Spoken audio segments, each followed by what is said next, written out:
Hello दोस्तों, नमस्कार। KP teacher academy में आपका हार्दिक स्वागत है। आशा करता हूँ आप स्वस्थ होंगे, अच्छे होंगे।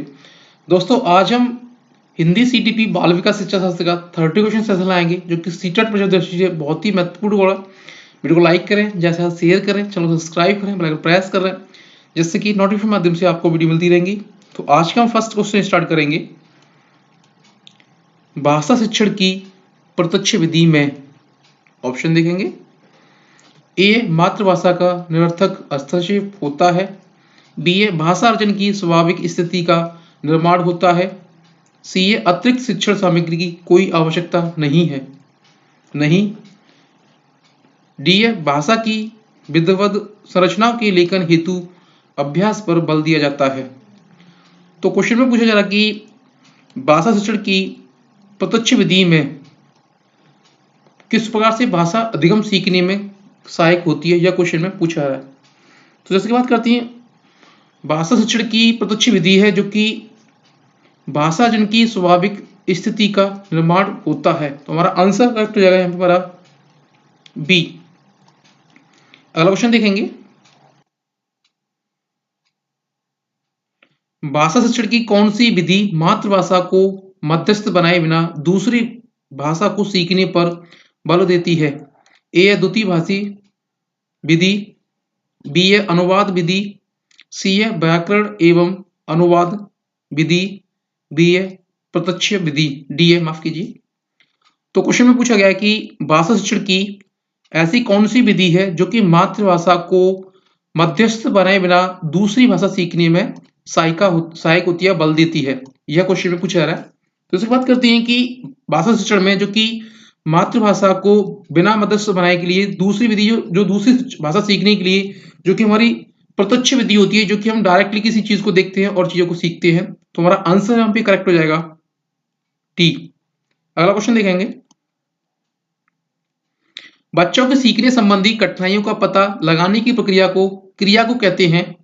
ए, उपचारात्मक शिक्षण, बी है क्रियात्मक अनुसंधान, सी है शैक्षणिक निदान, डी है उपरोक्त में से कोई नहीं। तो क्वेश्चन में पूछा जा रहा कि बच्चों की सीखने संबंधी कठिनाइयों का पता लगाने के लिए कौन सी प्रक्रिया होती है या कौन सी प्रक्रिया की जाती है, यह क्वेश्चन में पूछा जा रहा है। दूसरी बात करते हैं कि यहाँ पे बच्चों के सीखने संबंधी कठिनाइयों को पता करने के लिए जो हम विधि अपनाते हैं वो है शैक्षणिक विधि, शैक्षणिक निदानात्मक विधि होती है। तो हमारा यहाँ पे आंसर करेक्ट हो जाएगा सी आंसर, शैक्षणिक निदान। अगला क्वेश्चन देखेंगे। निम्नलिखित में से कौन सा पाठ्य पुस्तक का आंतरिक गुण है? ए है पुस्तक का नाम, बी है मुद्रण, सी है आवरण कागज, डी है सार्थकता। तो क्वेश्चन में पूछा जा रहा है कि निम्नलिखित में से कौन सा पाठ्य पुस्तक का आंतरिक गुण पूछा गया है, आंतरिक गुण क्या है, यह क्वेश्चन पूछा जा रहा है। तो जैसे कि बात करते हैं कि पाठ्य पुस्तक का जो आंतरिक गुण है वो है कि मुद्रण हो जाता है। यहाँ पे हमारा माफ कीजिए, यहाँ पे सार्थक हो जाएगा, क्योंकि हम जो चीजों से सीख रहे हैं उसके अकॉर्डिंग चलना। तो हमारा आंसर करेक्ट हो जाएगा यहाँ पे हमारा डी। अगला क्वेश्चन देखेंगे। शैक्षिक उद्देश्यों का वर्गीकरण किया। ए है रॉबर्ट मैग्नन ने, बी है बी.एस. ब्लूम ने, सी है RCEM ने, डी है I.E. डेविस ने। तो क्वेश्चन में पूछा जा रहा है कि शैक्षिक उद्देश्यों का जो वर्गीकरण है वो किसने किया है, यह क्वेश्चन में पूछा रहा है। दूसरी बात करते हैं, शैक्षिक उद्देश्यों का जो वर्गीकरण किया है वो B.S. ब्लूम ने किया है। हमारा आंसर करेक्ट हो जाएगा बी। अगला क्वेश्चन देखेंगे। भाषा में सतत और व्यापक मूल्यांकन का उद्देश्य है। ए है केवल बच्चों की कमियां जानना, बी है केवल यह जानना कि बच्चों ने कितना सीखा है, सी है बच्चों को उत्तीर्ण अनुत्तीर्ण श्रेणी में रखना, डी है बच्चों द्वारा भाषा सीखने की प्रक्रिया को जानना समझना। तो क्वेश्चन में पूछा जा रहा है भाषा में सतत और व्यापक मूल्यांकन का उद्देश्य क्या है, यह क्वेश्चन में पूछा रहा है। तो जैसे कि बात करते हैं यहाँ पे कि ए में आया केवल बच्चों की कमियों को जानना और केवल जानना कि बच्चों ने कितना सीखा है। तो यहाँ पे जैसे कि केवल जो वर्ड दिया गया है वो हमारा टैग वर्ड के तौर पर देखते हैं हम लोग। केवल जो नेगेटिव टैग दर्शाता है, जो कि हमारा यहाँ पे आया हुआ है, जैसे कि ए और बी में आया हुआ केवल, तो हमारे यहाँ पे आंसर ये दोनों में से नहीं होंगे। तो जो भी आंसर हमारा छुपा हुआ है वो है हमारे यहाँ पे कि सी और डी में। तो सी में बोला जा रहा है कि उत्तीर्ण व अनुत्तीर्ण की श्रेणी में रखना, तो ये भी कार्य नहीं किया जाता है, तो हमारे यहाँ पे ये भी नहीं होगा। हमारा जो करेक्ट आंसर हो जाएगा वो होगा यहाँ पे हमारा डी, क्योंकि यहाँ पे बच्चों द्वारा भाषा सीखने की प्रक्रिया को जानना और समझना सतत व्यापक मूल्यांकन का उद्देश्य होता है, तो हमारा डी आंसर होगा। अगला क्वेश्चन देखेंगे।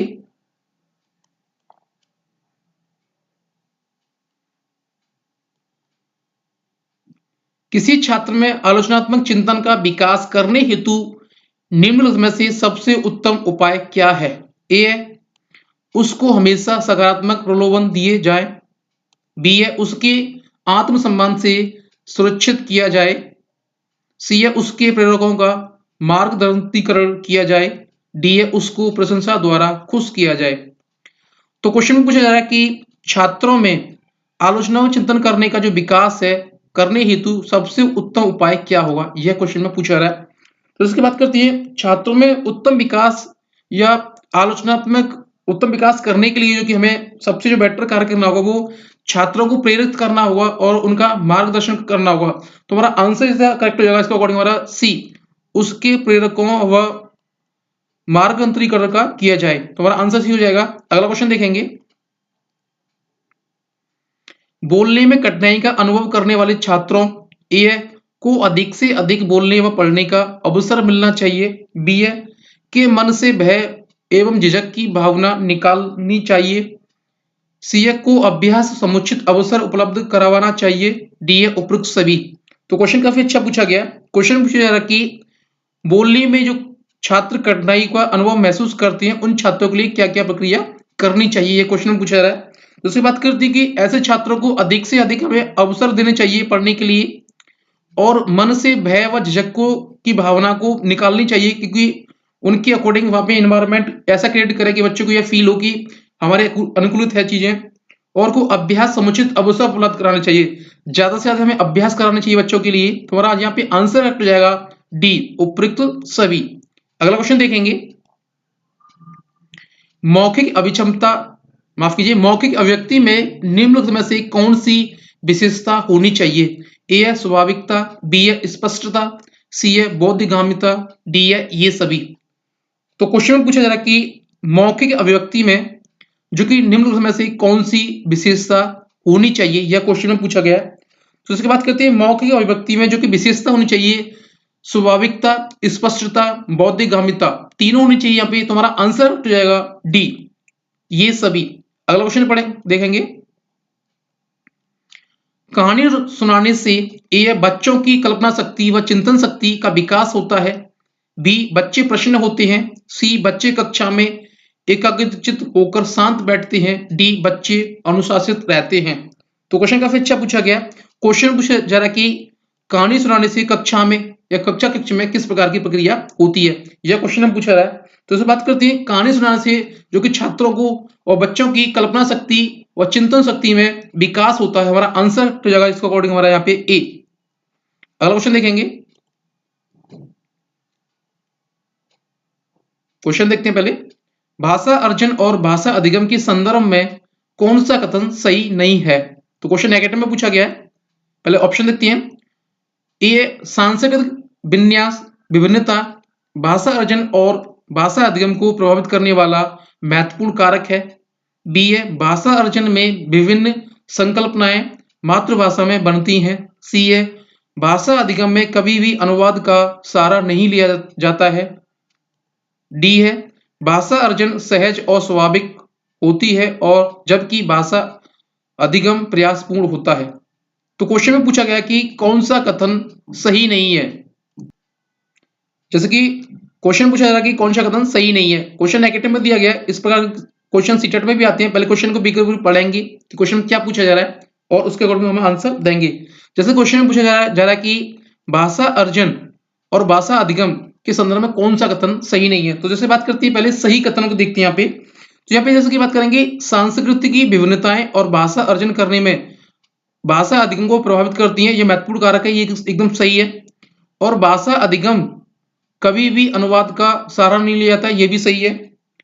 जैसे बात करते हैं भाषा जो कि अर्जन है स्वाभाविक रूप से होता है और जबकि भाषा अधिगम का प्रयासपूर्ण होता है, ये भी सही है। तो हमारा आंसर करेक्ट हो जाएगा भाषा अर्जन में विभिन्नताएं संकल्पनाएं मातृभाषा में बनती हैं, ऐसा नहीं होता है। तुम्हारा यही आंसर करेक्ट हो जाएगा, बी। अगला क्वेश्चन देखेंगे, श्रव्य दृश्य साधनों के प्रयोग का तर्कधार इस तथ्य पर आधारित है कि ए इससे अध्यापन अधिगम प्रक्रिया सुगम हो जाती है, बी इससे अधिगम स्थूल हो जाता है, सी इससे हमारी दोनों इंद्रियां सक्रिय हैं, डी यह मात्र किसी चीज को करने का दूसरा तरीका है। तो क्वेश्चन पूछा जा रहा है कि श्रव्य दृश्य साधनों के प्रयोग से तर्कधार का तथ्य पर आधारित है, किस तथ्य पर आधारित है, यह क्वेश्चन पूछा जा रहा है। तो इससे बात करते हैं कि इससे हमारी दोनों इंद्रियां सक्रिय हो जाती हैं और हमें सीखने में सहायक होती हैं। तो हमारा आंसर करेक्ट है हमारा सी। अगला क्वेश्चन देखेंगे, निम्नलिखित में से कौन सा लेखन शिक्षण का उद्देश्य है, ए सुपाठ्य लेख लिखना, बी है सोचने व निरीक्षण करने के उपरांत भावों को क्रमबद्ध रूप में व्यक्त करना, सी है शब्दों की शुद्ध वर्तनी लिखना, डी है उपरोक्त सभी। तो क्वेश्चन काफी अच्छा पूछा गया। क्वेश्चन पूछा जा रहा कि निम्नलिखित में से कौन सा लेखन है जो कि शिक्षण का उद्देश्य होता है, लेखन शिक्षण का उद्देश्य क्या है, यह क्वेश्चन में पूछा जा रहा है। तो बात करते हैं स्वपाठ्य लेख लिखना, ये सही है। सोचने और निरीक्षण करने की उपरांत भावों को क्रमबद्ध तरीके से व्यवस्थित करना, ये भी सही है। और वर्तनी के शुद्ध अक्षरों को या शब्दावली को लिखना है, शब्दों को लिखना, यह भी सही है। तुम्हारा आंसर इधर करेक्ट है, इसका अकॉर्डिंग हमारे यहाँ पे उपरोक्त सभी, डी आंसर। अगला क्वेश्चन देखेंगे, पहली कक्षा में पढ़ने वाली अंकिता अक्षर ड को वाले शब्दों को गलत तरीके से बोलती है, आप क्या करेंगे, ए उसे ड वाले शब्दों की सीडी सुनाने के लिए देंगे, बी अंकिता को ड वाले शब्दों की सूची देंगे, सी अंकिता को ड वाले शब्दों को अपने पीछे पीछे दोहराने के लिए कहेंगे, डी स्वयं ड वाले शब्दों को सहज भाव से उसके समक्ष प्रस्तुत कर उससे धैर्य पूर्वक बोलने का अभ्यास कराएंगे। तो क्वेश्चन काफी अच्छा पूछा गया। क्वेश्चन में पूछा जा रहा है कि आपकी कक्षा में एक छात्रा है जो कि अंकिता नाम है उसका, और पढ़ने में ड को अक्सर वो क्या शब्द को गलत तरीके से बोलती है और पढ़ती है, तो आप ऐसी स्थिति में क्या करेंगे, ये क्वेश्चन में पूछा जा रहा है। तो इसे बात करते हैं कि अभी कि उसके साथ ड वाले शब्द को सहज व भाव तरीके से उसके समक्ष प्रस्तुत करेंगे और उससे धैर्य पूर्वक बोलने का अभ्यास कराएंगे। तो हमारा आंसर करेक्ट हो जाएगा यहाँ पे हमारा डी। अगला क्वेश्चन देखेंगे, क्वेश्चन देखते हैं पहले यहाँ पे, हिंदी शिक्षिका अक्सर वस्तुनिष्ठ प्रकार वाला रूपात्मक आकलन करती है, लेकिन उसे उसके द्वारा विकसित परीक्षण की विश्वसनीयता पर शंका है। इस प्रकार के आकलन की विश्वसनीयता को बढ़ाने के लिए क्या करना चाहिए। ऑप्शन देखते हैं, ए मानकीकृत परीक्षण का प्रयोग, बी एनसीईआरटी द्वारा प्रकाशित उदाहरण रूपी पुस्तकों में दिए गए प्रश्नों का प्रयोग करना, डी यह पता लगाना कि अन्य शिक्षक क्या करते हैं, डी प्रश्नों की संख्या बढ़ाना। तो क्वेश्चन काफी अच्छा पूछा जा रहा है। क्वेश्चन में पूछा जा रहा है कि हिंदी शिक्षिका जो कि अक्सर वस्तुनिष्ठ प्रकार के वाले प्रश्न या रूपात्मक आकलन करती है, लेकिन उसे उसके द्वारा विकसित किए परीक्षण पर विश्वसनीयता पर शंका है, मतलब उसे विश्वास नहीं कर रही है। तो इस प्रकार की आकलन की विश्वसनीयता बढ़ाने के लिए उसे क्या करना चाहिए, यह क्वेश्चन में पूछा रहा है। तो इसे बात करते हैं, उसे इसके लिए मानवीकृत परीक्षण का प्रयोग करना चाहिए। तो हमारा आंसर करेक्ट यहाँ पे हमारा ए हो जाएगा। तो दोस्तों हमारे यहाँ सेशन हमारे यही समाप्त होता है। वीडियो को लाइक करें, ज्यादा से ज्यादा दोस्तों के साथ में, चैनल को सब्सक्राइब करें, बेल प्रेस कर लें, जिससे कि नोटिफिकेशन के माध्यम से आपको वीडियो मिलती रहेंगी। तो मिलती है नेक्स्ट सेशन में। जय हिंद दोस्तों, वंदे मातरम।